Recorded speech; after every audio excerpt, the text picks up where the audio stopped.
There's something that comes out in kind of the locker talk and, you know, taking the piss out of each other and not taking each other too seriously, but then still going out and kicking ass that people like.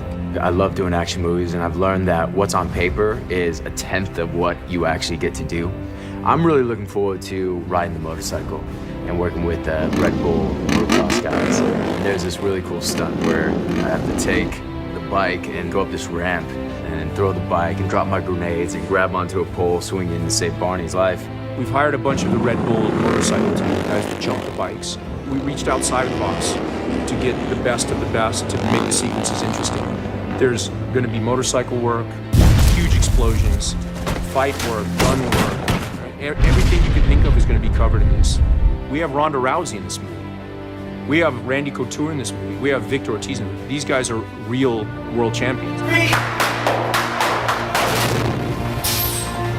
There's only a couple movies that I've worked on that have been anything like this, but they're not quite as big as this. This is outrageously huge.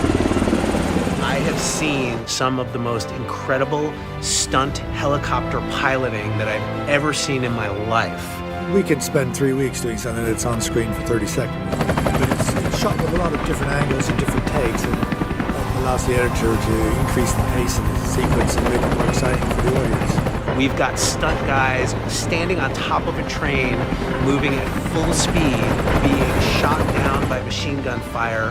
We have a stunt guy who is running full speed, jumping over one car to another, landing and having a fight. And in this film, we're going to have people jumping from a train to a helicopter. We're going to be having stuff happening on water. It's going to be incredible, and it's going to be the biggest action yet in the Expendables franchise.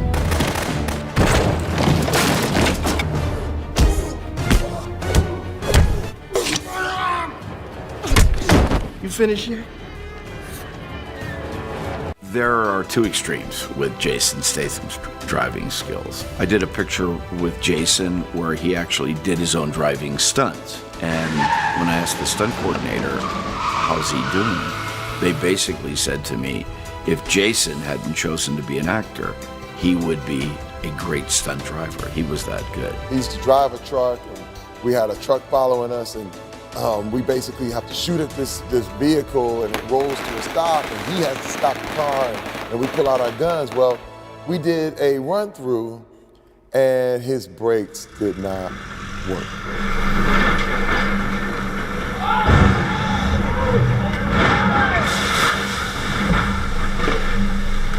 And I was just sitting there like, oh my God, I just watched the person die. I didn't know what to do. I'm like waiting for the ambulance, this whole thing. All I knew is that, you know, stay out of the way, don't panic. And then all of a sudden, out of the water, here comes Jason. You know, he was a professional diver. That was his thing, man.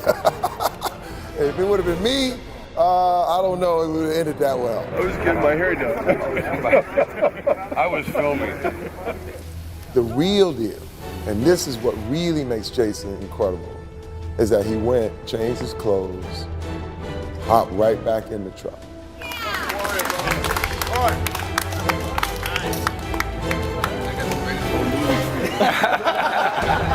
You'll be happy someday. We lost a lot of red cameras, digital red, epic cameras.